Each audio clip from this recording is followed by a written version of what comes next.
I'm Fredrick Forsythe, author of Phantom Manhattan.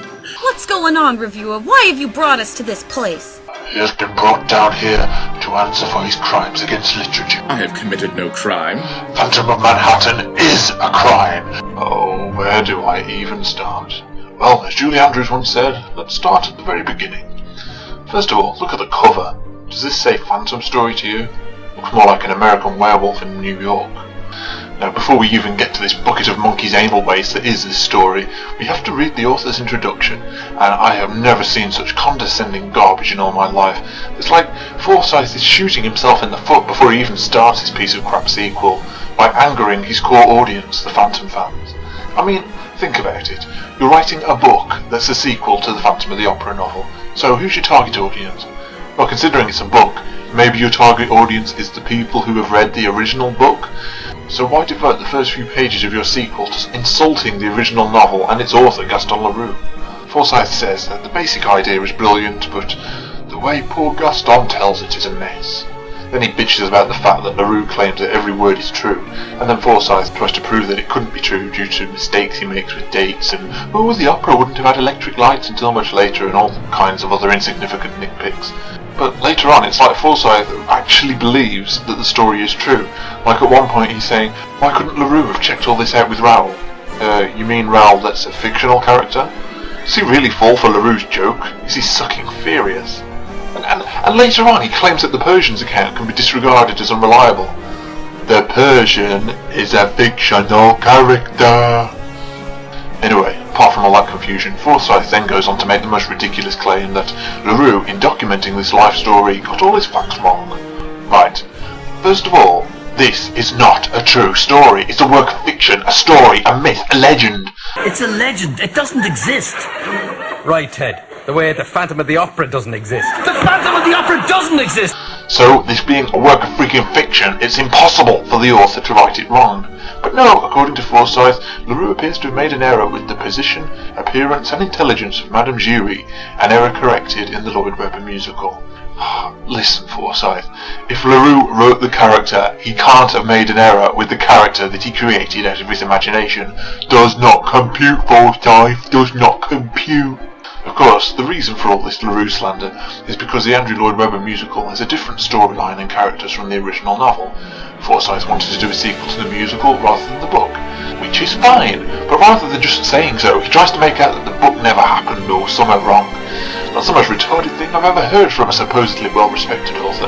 That's like, imagine if I was writing a sequel to Romeo and Juliet, and then I prefaced my book by saying that Shakespeare was a dumbass who didn't know how to write, got all his facts wrong, the original characters weren't really called Romeo and Juliet, no, it's Tony and Maria, and they didn't live in Verona, they lived in 1950s America, and Juliet didn't die, she just went off with the cops when Tony got shot, and in my story she has a romance with Baby John.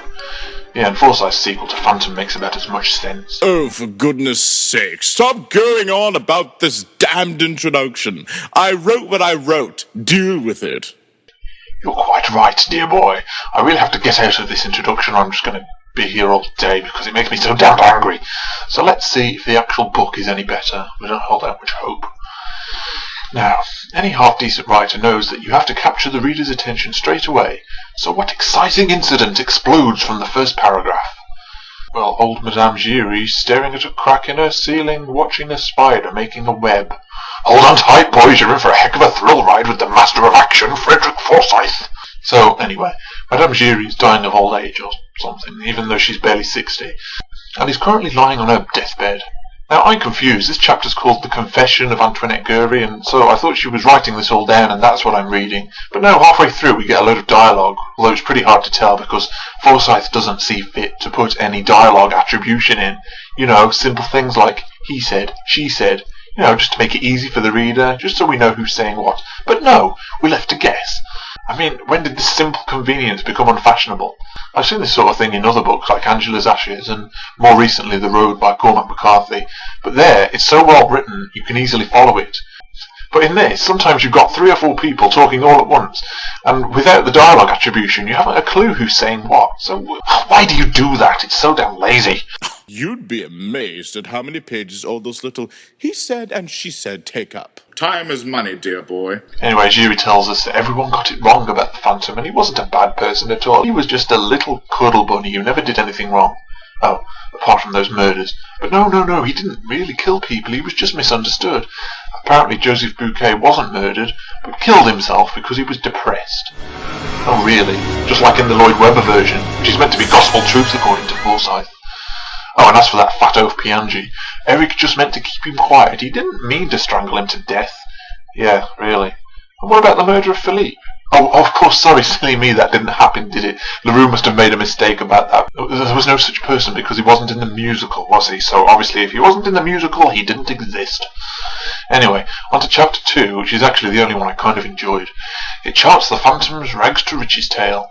It's all told from the perspective of the Phantom, who's called Eric Mulheim in this, which sounds more like a freaking Nazi SF officer to me. Eric tells us how Guri shipped him off to America, and poor penniless Eric makes friends with a group of tramps who don't care about his disfigurements since they're all ugly bums anyway. Oh, I forgot. Inconvenient plot device number 503. French-speaking Eric can now converse with all these Americans in perfect English. Why? Well, apparently, when he was at the Paris Opera House, he read the librettos of English operas and picked it up from that. What a load of garbage. That's like saying I could watch Song at Midnight 100 times and become fluent in Chinese. They're walks and foxes. I don't care if you are a genius. It ain't gonna happen. So Eric gets himself a little servant or sidekick or whatever, a little drug addict called Darius. The way he's written sort of reminds me of the Peter Lorre style guy out of that Duckula episode. Oh, thank you. You're too kind. So Eric and Darius make their fortune by selling postcards or something, and Eric gets work as a clown on Coney Island. A lot of people really hate that idea, but I actually don't really mind it. It's a reasonable enough way for him to make a living without showing his face, so I can sort of buy into that. So Eric gets some work designing amusements at the Coney Island Fair. He and Darius make huge profits by rigging boxing matches and playing the stock market, so that eventually Eric is so rich he can buy his own skyscraper to live in. Only in America, folks, only in America. So now Eric's no longer obsessed with music and Christine, but now he's obsessed with money. That little Darius type converts Eric to the cult of Mammon, which is a vague religion based on the love of money and the worship of the demon Mammon. And we do mean that literally, but we'll come back to that later. So anyway, Eric builds a Manhattan opera house, apparently, and requests that Christine come to sing at it. Why did you have to be in this sequel? Couldn't you have stayed out of it? Then there's a few boring chapters about some French guy who's given Madame Guri's letter and told to go to America and find a guy called Eric and give it him. Oh yeah, that's really helpful. No more specific address than that. But guess what? With the aid of an obnoxious reporter, the letter gets passed to Eric anyway. But I can't tell you what's in it yet. I just can't. Going back to Darius, he gets high on a hashish, and then we have what I first assumed was a drug-induced hallucination, in which he's talking to the demon god Mammon that I mentioned before. Now I'm talking to demons, and I know why. Because I got high, because I got high, because I got high. But you know what? I actually think this scene is for real, like he's really talking to a demon in a literal sense. Something that happens in a later chapter, oh, give me strength, shows that the spirit world pops by for a chat all the time. It's the most normal thing in the world. But we'll talk about that when we get there. If I ever get there. So, Christine and Val come to New York with their son Pierre and his tutor, a Catholic priest called Father Joe. I like to call him Father Irish stereotype though. There's a completely redundant scene here with the priest and Pierre talking about freaking grammar or something, and it's about as interesting as spending a day in a wool shop. And seriously, no joke, this is word for word the conversation they have. Start at the top of the page. Accident ut eadem nocte luna esset plena. Good, translate. It fell. Nocte means night. Night fell. No, night didn't fall. It had already fallen. He was looking up at the sky, and accident means it befell or happened. Start again. It happened that on the same night the moon was full. Precisely. Now put it into better English. It happened that on the same night there was a full moon. There was indeed. You're lucky with Caesar. He was a soldier, and he wrote in clear soldier's language. When we get on to Ovid, Horace, Juvenal, and Virgil, there'll be some real brain teasers. Why did he say esit and not erat? Subjunctive tense. So aeont is? Third person plural, present indicative. Well done. An element of doubt. It might not have been a full moon, but by chance it was.